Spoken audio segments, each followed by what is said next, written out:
अस्सलाम वालेकुम viewers, welcome back to our channel. आज हम आपके लिए लेकर आए हैं बहुत ही मज़ेदार बिहारी तिक्का बोटी मसाला बनाने की रेसिपी। आज मैं आपको बताऊंगी कि बारबेक्यू किए बगैर पतीली में बिहारी तिक्का बोटी आप किस तरह से बना सकते हैं। इसके लिए हमने आधा किलो बोनलेस बीफ लिया है और इसको छोटी छोटी बोटियों में काट लिया है। अब हमने ग्राइंडर में 2 मीडियम साइज़ की प्याज काट के डाली हैं। इसमें हम शामिल करेंगे 2 टेबलस्पून अदरक लहसुन का पेस्ट और 3/4 प्याली दही। इन तमाम चीज़ों को हम थोड़ा सा पानी डाल के ग्राइंड करेंगे और गाढ़ा सा पेस्ट बना लेंगे। अब हम इस पेस्ट को एक बड़े से बाउल में निकाल लेंगे। इसमें हम शामिल करेंगे 3 टेबलस्पून तिक्का मसाला और 3 टेबलस्पून बिहारी कबाब मसाला। हमने शान का मसाला यूज़ किया है क्योंकि इसमें बहुत ही मुनासिब नमक मिर्च होती है। आप चाहें तो किसी भी ब्रांड का यूज़ कर सकते हैं जो आपको पसंद हो।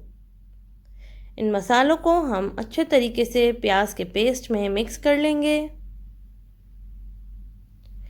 अब हम इसमें शामिल करेंगे 1 टेबलस्पून पेपरिका पाउडर। इसको भी हम मिक्स कर लेंगे। ये हमारा बोटियों का मैरिनेड तैयार हो गया है। इसके अंदर हमने बीफ की जो बोटियां काट के रखी थी वो डाल देंगे। तमाम बोटियां इसके अंदर डाल देंगे और चमचे से इनको मिक्स कर लेंगे ताकि ये मसाले में अच्छे तरीके से मिक्स हो जाएं। आप चाहें तो इसमें कच्चा पपीता भी यूज़ कर सकते हैं। कच्चे पपीते से बोटियां बहुत जल्दी से गल जाती हैं।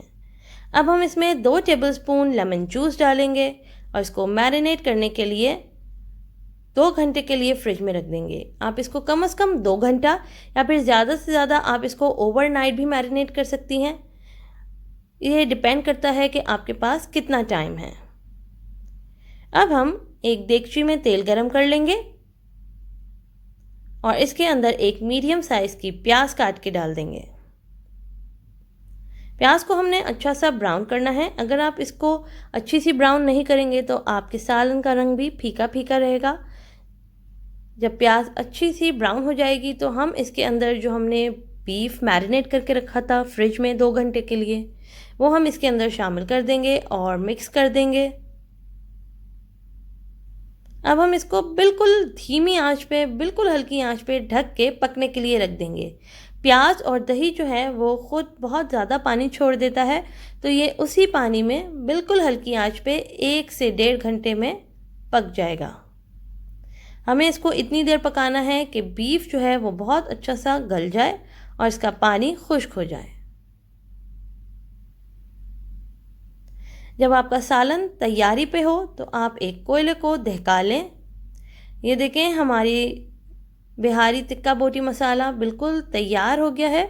मसाला बहुत अच्छा सा भुन चुका है और तेल ऊपर आ गया है। अब हम चूल्हे को बंद कर देंगे। इसके ऊपर एक फॉइल का टुकड़ा रख दें या फिर आप रोटी का टुकड़ा भी इस्तेमाल कर सकते हैं। फॉइल के ऊपर हमने दहकता हुआ कोयला रख दिया है और कोयले के ऊपर हमने थोड़ा सा ऑयल डाला है और जल्दी से पतीली के ढक्कन को बंद कर दिया है ताकि कोयले की जो स्मोक है वो बोटियों में रच बस जाए। इससे बहुत अच्छी सी बारबेक्यू वाली खुशबू आ जाएगी। हमारी बिहारी तिक्का बोटी मसाला बिल्कुल तैयार हो चुका है। अब हम इसको सर्व कर लेंगे। बहुत अच्छी खुशबू आ रही है और इसकी शक्ल भी बहुत ही अच्छी आई है। आप इसको हरी धनिया, हरी मिर्चों, अदरक से या प्याज के लच्छों से भी गार्निश कर सकते हैं और सर्व कर सकते हैं।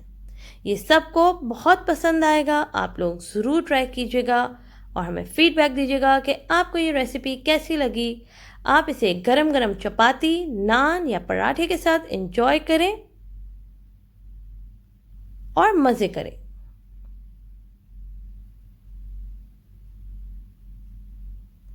मज़ीद मज़ेदार वीडियोस के लिए हमारे चैनल को सब्सक्राइब करें, बेल आइकन को प्रेस करें, लाइक, कमेंट और शेयर करें। Thanks for watching.